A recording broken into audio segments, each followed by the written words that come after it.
Dear students, welcome back to my class. Today we are discussing about the endoskeleton of Calotus.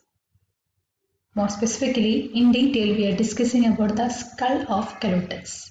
So let's move. What is meant by endoskeleton? Yes, endoskeleton generally consists of bones as well as cartilages. So what may be the function of this endoskeleton? It provides the body a definite form or size, shape as well as support. It provides protection for most of the internal organs. It concerns with the movement as well as the locomotion of organisms. It acts as a storehouse of different kinds of minerals. And apart from all these things, it generally acts as a surface for the attachment of muscles. Endoskeleton generally consists of two different parts. They are axial skeleton and appendicular skeleton. The axial skeleton is generally consists of skull, vertebral column, ribs, sternum, and hyoid apparatus. We know that all these regions are generally concerned with providing protection to the concerned areas. Okay. And the appendicular skeleton generally consisting of the limb bones as well as limb girdles. Okay, so that's all about the a general idea about the endoskeleton. Okay, so now we are discussing about the detail of axial skeleton, and here we are moving with the skull. We know that skull is the skeleton of our head region. This is characterized by the presence of certain cavities or spaces, mainly in the temporal region of our cranium behind the orbits. And this spaces are generally or cavities are generally known as vacuities or fossae. What is a function? What may be the function of this vacuities or fossae? They are generally concerned with the accommodation of different kinds of muscles that are concerned with the movement of our jaws. Generally, the skull can be divided into 6 different areas or 6 different regions. They are occipital region, auditory region, cranial region, orbital region, olfactory region, as well as jaws as well as hyoid apparatus. So let's move to the detail of the first one, that is occipital region. Here in the right side you can see that picture. This is the skull, the dorsal view of the skull of Varanus. Varanus is also a reptilian organism, and its skull is very much similar to Calotus. So we have made the skull of this Varanus for our study. So the occipital region generally concentrating on the posterior most region of the skull of Varanus or Calotus, and they generally consisting of a terminal opening. Here you can see that this opening is called a foramen of magnum. And what is the function of this opening? This is generally concerned with the passage of brain into spinal cord. We know that within this skull the brain is located, right? So from the brain it is continued out as what? Yes, spinal cord. So through this opening the brain is continued as the spinal cord. And let's move to the detail of this foramen magnum. Actually, this opening, this foramen magnum generally consisting of 4 fused bones. What are they? The first one is called a basi-occipital. Here you can see that this is the basi-occipital bone, then a supra-occipital bone, and then two-sided x-occipital bone. So this basi-occipital is the floor of this foramen magnum, and this supra-occipital, supra means upper, supra-occipital generally forms the surface or the roof of this opening, and the x-occipital generally forms the right as well as the left side of this opening, that is foramen magnum. So that's all about the occipital region, and apart from all these things, posteriorly this basi-occipital region generally forms a rounded opening or prominence or a ridge that is called the occipital condyle. Okay, so that's all about the occipital region. Occipital region is the posteriormost part of the brain, and it generally contains an opening called the foramen magnum. This foramen magnum consisting of 4 fused bones, one on the upper side, that is called a supraoccipital bone. Below basioccipital bone, and from the left as well as the right side there is a exoccipital bone. This basioccipital generally forms the floor, and posteriorly this basioccipital bone forms a rounded prominence that is called the occipital condyle. The second part is called the auditory region. We know that auditory region is generally concerned with the providing it is generally concerned with providing or helping for the audition, or means hearing, and this region is generally enclosing the internal ears. This auditory region consisting of two auditory capsules, one on each side, which means we know that the calotus is provided with a pair of ears just behind the eyes. We can say that the tympan is the most exterior part, and through which it is following into the internal ear. So each capsule is generally composed of three bones. What are they? The first one is called a preaortic, then epiotic, and opisthotic. So these are the three different bones which is present in the capsule, auditory capsule of or the ear of calotus. The third one is called the cranial region. The cranial region, we know that what is meant by cranium. Yes, cranium is nothing but it is the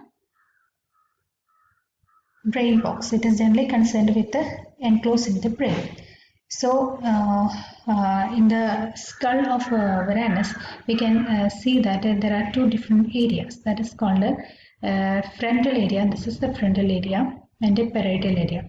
These two structures together forms the cranium, and in between these two structures, that is in between this frontal as parietal region, we can see there is a suture-like structure is found. This is called a coronary suture. So these three regions are generally forms the cranial region or the cranium of calotus. Okay. And apart from that, at the junction between in this cranial region, at the junction between this squamosal bone, this squamosa is a V-shaped bone which is generally found in this posterior region. In between this squamosal bone as well as in the parietal bone, there is another structure that is present which is called a supratemporal fossa. And in the gap between this supratemporal fossa as well as the cranium, there is another structure that is called the post-occipital temporal fossa. Okay, this post-occipital temporal fossa is generally found on the ventral side. This is a dorsal view, and this particular structure is found on the ventral side. Okay, so the supratemporal fossa is a region which is found in between the squamosal bone and the parietal bone, and the post-temporal fossa is present in between the supratemporal fossa as well as the cranium. Then the postorbital and squamosal forms, that is postorbital is this region is a postorbital region, and this postorbital region and this squamosal bone generally forms another structure. That structure generally forms an arch that is called a supratemporal arch. Here you can see that this is the supratemporal arch, or this is also called a supratemporal arcade. Okay, so three distinct regions are also found in this occipital region. What are they? The supratemporal fossa, the posttemporal fossa, and the supratemporal arcade. Okay. Then comes the orbital region. The orbital region, we know that the orbit is nothing but it is the eye socket. Through this socket or the orbits, the eyes are positioned. So orbital region is generally low, just the eyeballs. It consisting of the prefrontal area. Here this is the prefrontal area and which is found on the posterior boundary of the orbital cavity.